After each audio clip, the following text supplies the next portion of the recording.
को दो बातों की तरफ ध्यान दिलाया। हम बहुत बातें करते हैं देश की, ये बच्चों ने देश के प्रेम के प्रति, मुल्क के हिंदुस्तान के लगाव के लिए अपनी प्रस्तुति एक गाने, एक डांस के रूप में दी है। लेकिन इस प्रस्तुति को डांस और गानों में अपने दिमाग में लेकर मत जाना। जब यहां से जाओ तब एक दो बातों पे चिंतन करके जाना कि जब ये देश अंग्रेजों से आजाद कराया था तो चाहे सरदार पटेल हो, चाहे जवाहरलाल नेहरू हो, चाहे मौलाना आजाद हो, चाहे बाबा साहब भीमराव अम्बेडकर हो, चाहे शिवाजी महाराज हो, चाहे और हमारे आजादी के मुजाहिद, जंग की आजादी के शोहदा हो, उन सबका सपना क्या था?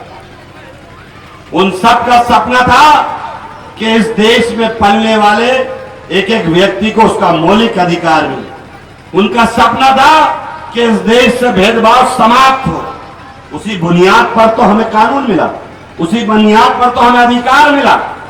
एक एक अधिकार हमें जो मिला है, ये लाखों लाखों लोगों की लाशों की कुर्बानी आजादी के शहीदों ने हमको दी है, और उस विरासत को संभालने का काम भी आपका और मेरा है। हमें और आपको मिलकर इस भोपाल की तारीख को बचाना होगा। हमें आपको मिलकर मध्य प्रदेश के इतिहास को बचाना होगा। हमें आपको मिलकर इस देश को नफरत की आंधी से रोकना पड़ेगा, क्योंकि अब कोई बाबा साहब नहीं आने वाले, अब कोई शिवाजी महाराज नहीं आने वाले। अब उनके अनुयायी अगर हम हैं, उनको मानने वाले हैं, तो फिर हमको तिरंगा हाथ में लेकर देश को बचाने के लिए, प्रदेश के बचाने के लिए खड़ा होना पड़ेगा। तब हम कह सकते हैं कि हम बाबा साहब के बात करें, तब हम गर्व से कह सकते हैं कि हाँ, हम बाबा साहब के अनुयायी हैं। अगर हम उनके अनुयायी हैं तो हमारे सामने उस संविधान को रोक दिया जाता।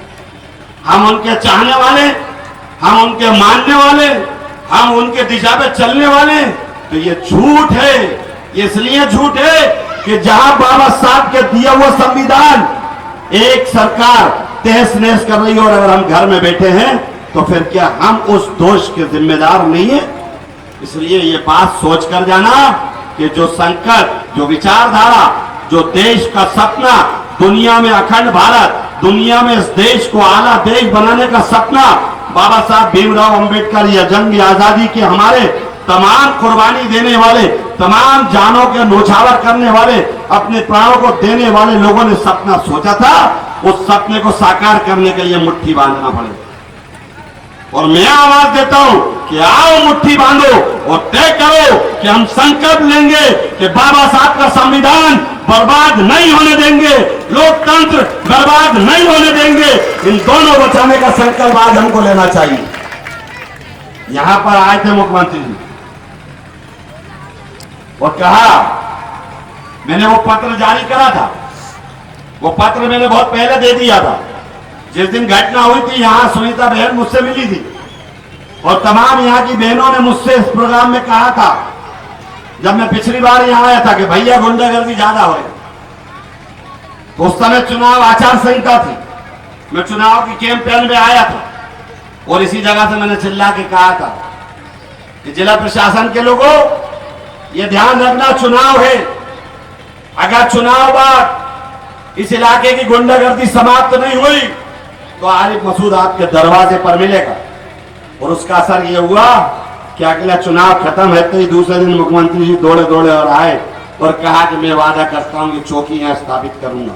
लेकिन शर्म आना चाहिए शिवराज सिंह जी, आज 1 महीना हो गया, ये जिन जवानों की बात करते हो, जिन सिपाहियों की बात करते हो, ये टेंट के अंदर रह रहे हैं, तुम्हें चिंता नहीं है, तुम सिर्फ भाषण देना जानते हो। मैं कह रहा हूं, मेरी निधि से यहां पे पक्की चौकी बनाकर दूंगा तुम लोगों को। मल्टी वालों, चिंता मत करना। और एक बात और सुन लो, प्रियंका बेटी है हमारी बहू, उसको लग रहा होगा पढ़ाई का माहौल आना चाहिए। बिना शिक्षा के कुछ नहीं है, ये सच है। बिना कलम के कुछ नहीं है, ये सच है। क्योंकि जिनकी हम बात कर रहे हैं, उनने अगर लड़ाइयां लड़ी है तो कलम से भी लड़ी, और कलम से बड़ी ताकत किसी की ताकत नहीं है, याद रखना। मैंने कहा था कि सावित्रीबाई फुले जो हमारे इस देश की एक वो आबरू है, प्रतीक है जिसको हम नाम लेते से अपने आप को गौरवान्वित और सम्मानित महसूस करते हैं। तो मैंने कहा आज कि सावित्रीबाई फुले के नाम से एक शिक्षा का केंद्र यहां पे मैंने स्थापित कर दिया है और फ्री शिक्षा 1 तारीख से इस पूरे इलाके के बच्चों के लिए ट्यूशन की फ्री व्यवस्था विधायक आरिफ मसूद की हैसियत से होगी, जिसमें सरकार का कोई पैसा नहीं है।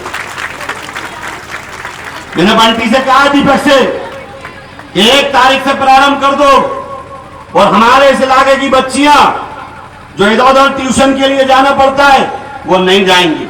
और आपसे कहना चाहता हूं, सबसे मदद मांगूंगा, सबसे भीख मांगूंगा इस काम के लिए।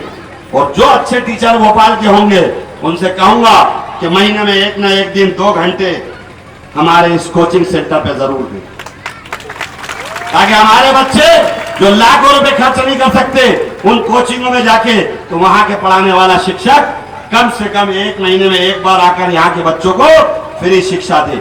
और प्रियंका से भी दरखास्त करूंगा कि पार्षद के रूप के साथ साथ सेंट जोसेफ की एक अच्छी टीचर रही है, तो एक दिन अनिल इससे भी मांगूंगा कि महीने में किसी दिन 1 दिन 2 घंटे ले आया करना, तो ये बच्चों को पढ़ाने का काम भी करेगी, ताकि इसको भी लाभ होगा। इसका जो कैरियर तुमने राजनीति में आने की वजह से तुम बचेगा और ये एक अच्छा काम होगा। इसी तरह